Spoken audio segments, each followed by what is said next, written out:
Nah, selamat pagi teman-teman. Nah, saya di sini Muhammad Nova Reliansyah. Saya akan menjelaskan mengenai penerapan AI dalam riset psikologi atau dalam bidang psikologi. Nah, tugas ini saya bentuk untuk memenuhi ujian tengah semester mata kuliah literasi digital dan kemanusiaan. Untuk saya sendiri adalah Muhammad Noval Herliansyah. Saya berasal dari Fakultas Ilmu Pendidikan dan Psikologi, tepatnya Prodi Psikologi angkatan 2023 dengan NIM 2301070137. Nah, itu adalah diri saya. Nah, untuk penerapannya sendiri, ini saya segregasi ke dalam 4 hal.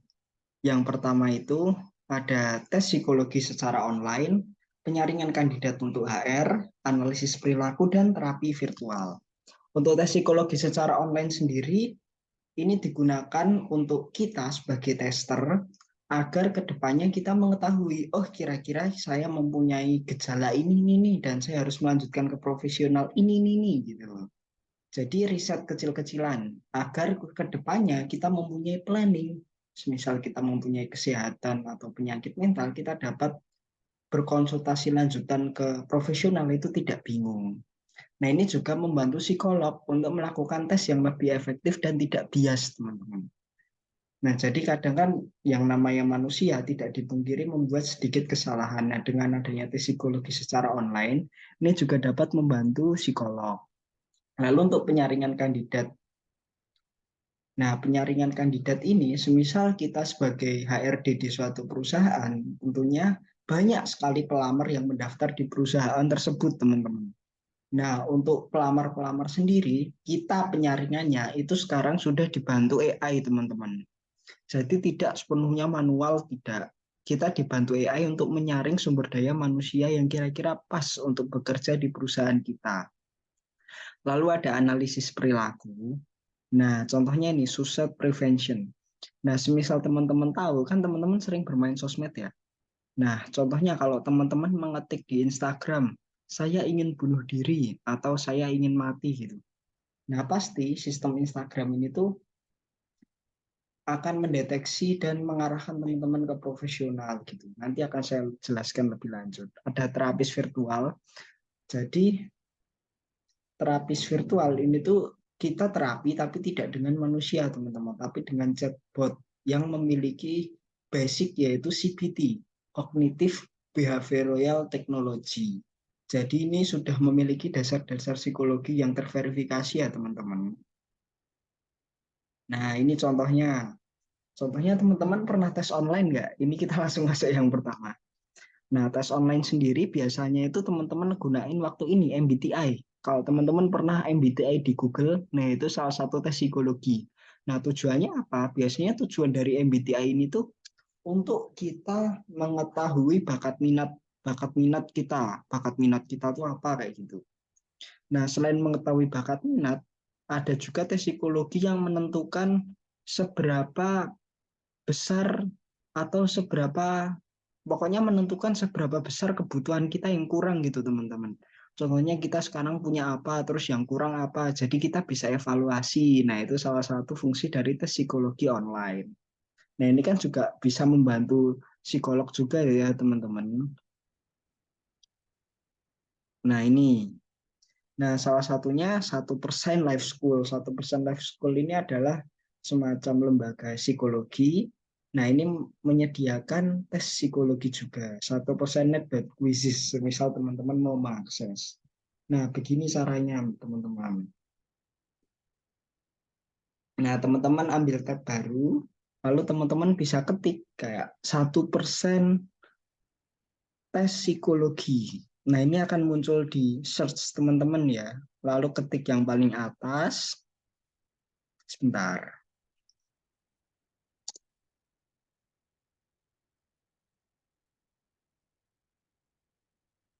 Nah, ini kan ada beberapa tes. Nah, tes psikologi sendiri itu tidak membatasi satu tes saja, teman-teman. Ini ada tes tingkat rasa kesepian, tes bahasa cinta, teman-teman yang lagi bucin, terus tes mengenali diri. Kayak siapa diri saya sebenarnya. Nah, ini berfungsi untuk planning ke depannya ini. kayak teman-teman ke depannya mau mengembangkan bakat apa, minat apa, ini bisa melakukan tes di sini. Terutama bagi teman-teman yang tentunya apa ya kurang memiliki dana untuk ke profesional, karena ke profesional tentunya kita harus effort lebih. Nah, ini contoh menggunakan tesnya. Ini hasilnya sudah menggunakan AI ya, jadi diolah oleh AI hasilnya, jadi kita tinggal menerima saja. Jadi yang mengolah ini bukan manusia, tetapi algoritma, teman-teman. Nah, ini adalah salah satu penerapan untuk riset diri sendiri dan riset psikolog, yaitu tes psikologi. Nah, ini pertanyaannya sebenarnya cukup basic seperti saya tidak terjebak atau tadi pagi makan apa kayak gitu. Tapi ini pertanyaan-pertanyaan basic ini sudah diatur oleh AI.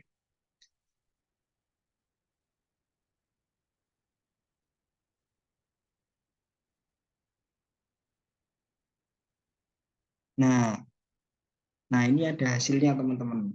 Nah, ini bisa teman-teman hasilnya langsung jadi dalam hitungan detik ya, teman-teman. Tidak perlu menunggu beberapa hari, tetapi hasilnya langsung jadi dalam hitungan detik. Nah, tentunya untuk hasil ini bisa teman-teman jadikan semacam motivasi.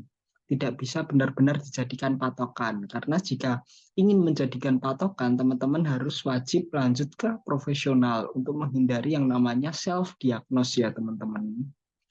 Jadi ini hanya sebagai motivasi atau gambaran saja. Tetap bukan berarti tidak akurat atau tidak boleh digunakan. Tetap boleh.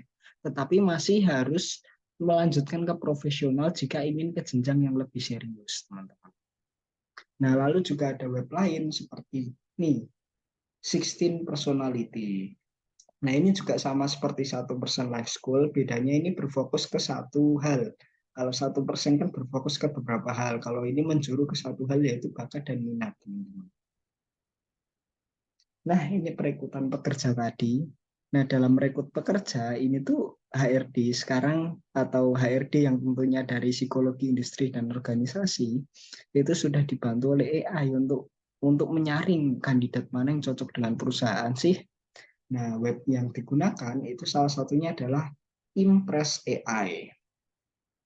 Impress AI adalah web dari Singapura ya, teman-teman. Nah, ini biasa digunakan untuk menyeleksi kandidat-kandidat. Nah, jadi ini menyeleksi secara otomatis, teman-teman. Dan juga mengurangi bias. Contohnya, seperti, wah, kalau orang misal ada yang pelamar, gitu.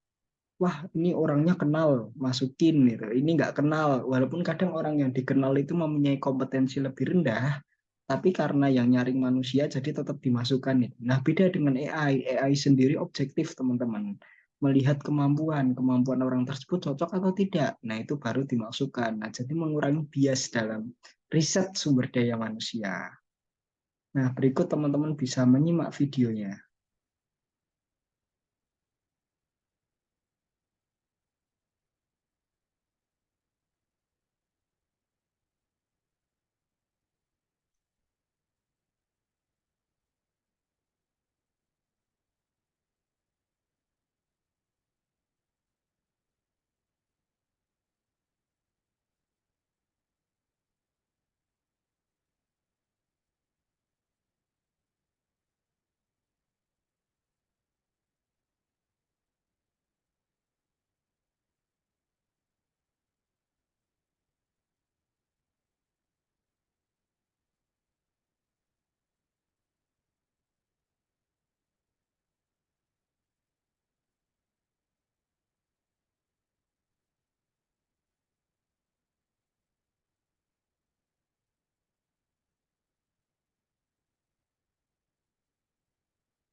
Nah, itu teman-teman adalah penjelasan tentang Empress AI sendiri. Jadi kesimpulannya, untuk Empress sendiri itu adalah perekrutan yang akurat berbasis teknik dari psikologi organisasi industri untuk memilih kandidat yang memenuhi syarat. Nah, platform Empress AI sendiri ini membantu secara mandiri mewawancarai, melibatkan dan memilih kandidat dalam secara besar. Nah, jadi ini secara otomatis ya teman-teman bisa mewawancarai, lalu memilih kandidat. Nah, kelebihannya sendiri ini dapat membantu menghemat waktu dengan mengotomatisasikan proses rekrutmen teman-teman. Jadi rekrutmen itu otomatis, lalu dapat merespon dan bekerja 24 jam, tidak seperti manusia kan yang membutuhkan istirahat, kalau AI tidak. Nah, memilih kandidat lebih cepat dan tanpa bias. Nah, contohnya seperti tadi, kayak, wah ini tetangga saya masukin. Itu. Nah, kalau AI nggak bisa. Ini pokoknya kalau A ya B ya B. Lalu meningkatkan efisiensi 75% seperti yang di dalam video tadi. Lalu menjadwalkan wawancara secara otomatis. Jadi kita hanya terima beres saja teman-teman. Nah, untuk riset SDM sendiri itu jadi lebih efisien dan tentunya memiliki biaya yang lebih rendah dibanding riset manual. Nah, ini contohnya. Kita lanjut ke materi selanjutnya yaitu analisis perilaku. Seperti yang digunakan dalam sosmed dan mesin pencarian, apabila perilaku kita di sosmed menunjukkan gejala bunuh diri, teman-teman, maka otomatis diarahkan kepada profesional dan ilmuwan psikologi juga bisa menggunakan data ini. Nah, ini semisal kita mengetik aku ingin bunuh diri. Nah, ini kita akan diarahkan ke hotline bunuh diri. Pokoknya kita tidak akan dilanjutkan, tapi kita akan diarahkan. Ini di Google ya, teman-teman. Ini masih belum apa ya, masih belum sefokus itu.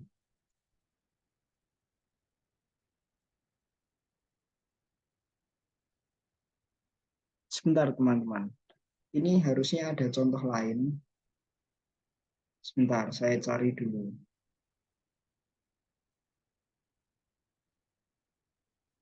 Sepertinya ada slide yang bilang.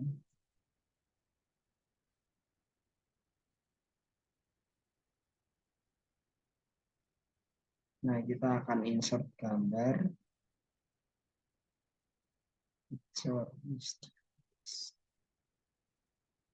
Sebentar, teman-teman.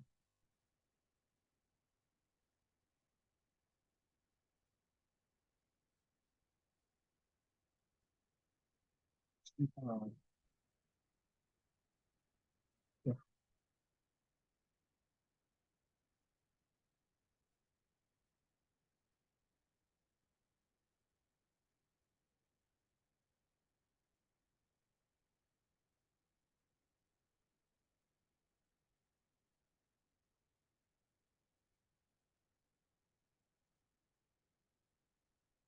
Nah, ini kurang lebih sama. Mohon maaf teman-teman terdapat gangguan teknis.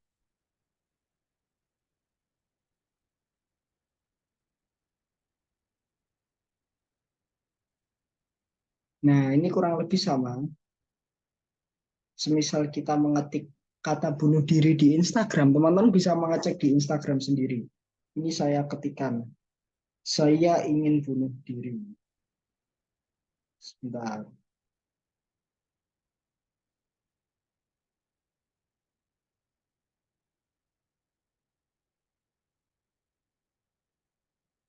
Nah, semisal kita mengetik kata suicide, teman-teman, itu akan tulisannya can we help. Bentar, backgroundnya saya hilangi terlebih dahulu.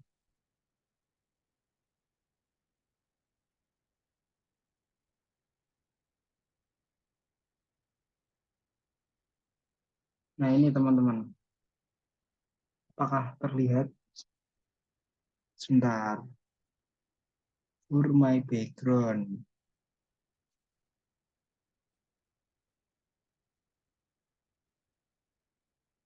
Nah, ini. Nah, tuh, nah ini teman-teman. Semisal kita mengetik suicide, semisal kita mengetik suicide, itu yang muncul itu seperti ini. Yang muncul itu can we help? Can we help? Ini kan saya mulai suicide, can we help? Ini kita akan diarahkan ke profesional, teman-teman. Nah, kurang lebih gambarannya seperti itu untuk analisis sendiri. Baik, akan saya lanjutkan. Nah, selain untuk prevention bunuh diri tadi, data tersebut juga dapat digunakan untuk riset ilmuwan psikologi. Nah, pasti yang namanya device itu terkoneksi dengan data, satu sumber data. Nah, ilmuwan psikologi ini juga bisa menggunakan data-data tersebut. Misal saya mengetik saya ingin bunuh diri dan saya posisinya di Semarang. Nah, akun Instagram saya itu umurnya sekitar 18 tahun. Nah, ini data-data tersebut juga dapat digunakan ilmuwan psikologi untuk membuat riset seperti ini. Salah satunya persentase keinginan pelajar untuk bunuh diri. Nah, jadi data tersebut tidak hanya digunakan untuk prevention, tetapi juga dapat digunakan untuk riset. Contohnya presentase keinginan bunuh diri. Nah, ini data-datanya itu bisa diambil melalui sosmed, yaitu dengan contohnya data dari Global School Based Student Health Survey 2015. Nah, itu bisa diambil dari sosmed tersebut. Dengan caranya ya tadi mengetik data suicide. Nah, dan ini teman-teman kalau misal butuh bantuan itu teman-teman tidak sendirian. Teman-teman punya teman dan semisal teman-teman tidak punya teman itu masih ada profesional yang dapat membantu kalian. Jadi jangan putus asa. Nah, selanjutnya ini ada terapi virtual psikologi. Nah, ini webnya namanya Webot. Nah, jadi Webot hadir untuk membantu menghadapi permasalahan kesehatan mental apapun yang sedang dihadapi seseorang, seperti stres, kesepian, anxiety, kesedihan, hingga depresi. Nah, aplikasi Webot ini menawarkan fitur chatbot. Nah, jadi teman-teman dalam dalam memper apa ya? Dalam menanggulangi penyakit mental itu teman-teman chattingan sama yang namanya AI, bukan sama manusia. Nah, ini dirancang untuk mengatasi masalah khusus dan spesifik tiap pengguna. Nah, contohnya gimana sih penggunaannya? Contohnya itu teman-teman bimbang atau bingung terhadap suatu permasalahan psikologis di dalam diri teman-teman. Nah, teman-teman bisa chat si Webot ini kayak hari ini gimana ya? Nah, AI akan menggunakan data-data dari big data untuk menunjukkan oh teman-teman harus seperti ini, harus seperti ini, harus seperti ini. Nah, jadi teman-teman tahu arah, tidak buta, tidak salah arah dan mengambil hal yang tidak diinginkan. Nah, teman-teman bisa simak video tentang Weibo.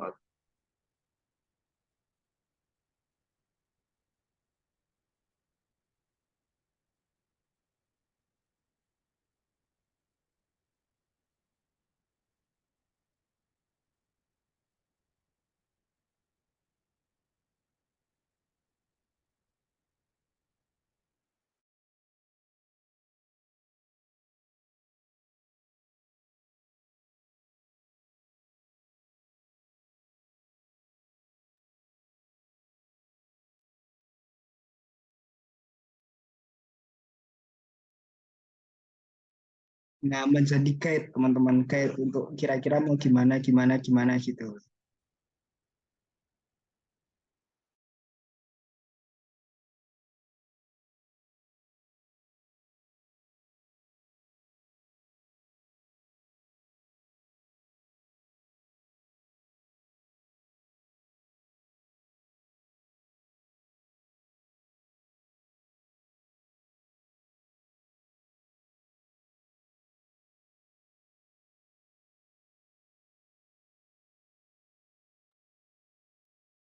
Nah, sekian.